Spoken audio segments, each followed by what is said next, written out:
হঠাৎ করে ফেসবুকটা চালু করে দেখি ওই ফরিদপুর জেলার দুইটা যুবক, একজনের নাম শরীফ আর একজনের নাম হইল আরিফ। আল্লাহর বান্দা দুই ভাই ওই ঢাকার গাজীপুর কর্মরত অবস্থায় আছে, বিবাহ শাদী করবে, বাড়িতে যাবে। বৃহস্পতিবার দিন বড় ভাইয়ের বিয়া, শুক্রবার দিন ছোট ভাইয়ের বিয়া।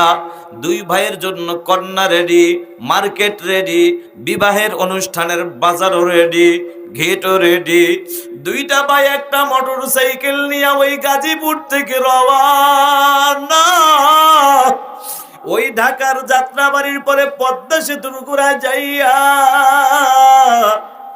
দুইটা ভাই পদ্মা সেতুর টোল দেয়, কিন্তু ওদের জানা ছিল না এটাই দুনিয়ার জীবনের শেষ টোল। বন্ধু, ওদের কিন্তু আসলে জানা ছিল না এটাই জীবনের শেষ টোল। কোনদিন আর দুনিয়ার টোল দিতে পারবে না।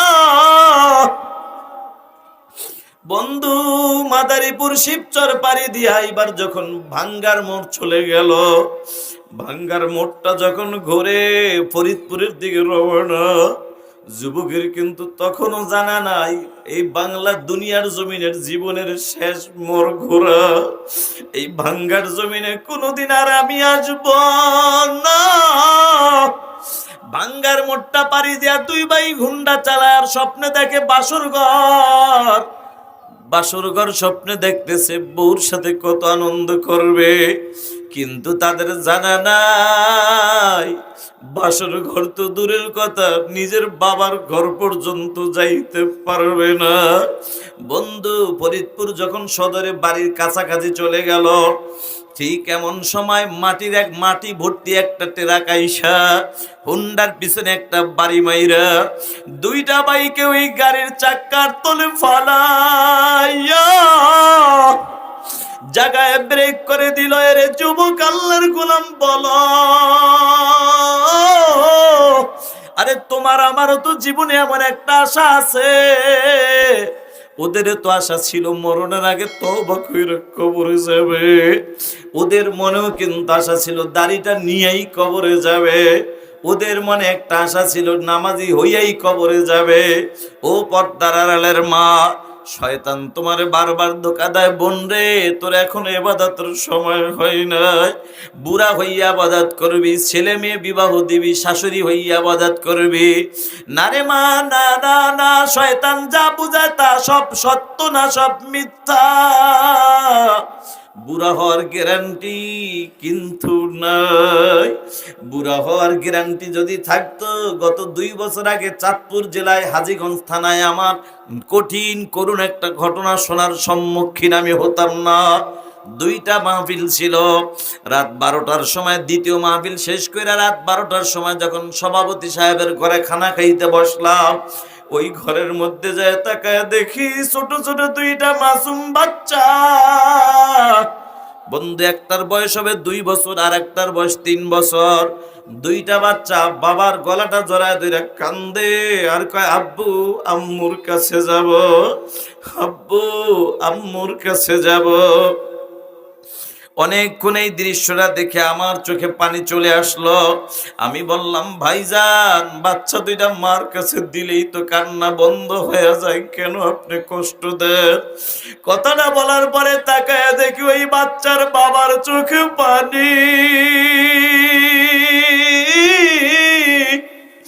চোখের পানি ফালাইয়া কান্দের কয়, হুজুর, বাচ্চাগুলা মার কাছে দিলে কান্না বন্ধ হয়, কে না বুঝে?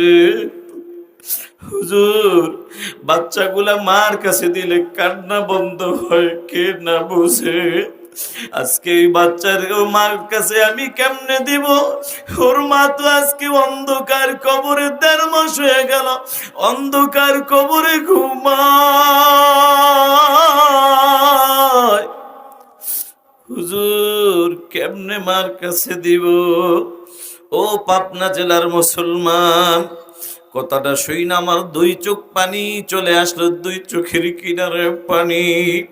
যুবক বলে, হুজুর এই কথাটা শুনে যদি পানি আসে তাহলে রাতের গভীরে যে আরো কিছু ঘটে সেটা শুনলে কি অবস্থা হবে? আমি বললাম, ভাই কি ঘটে বলেন।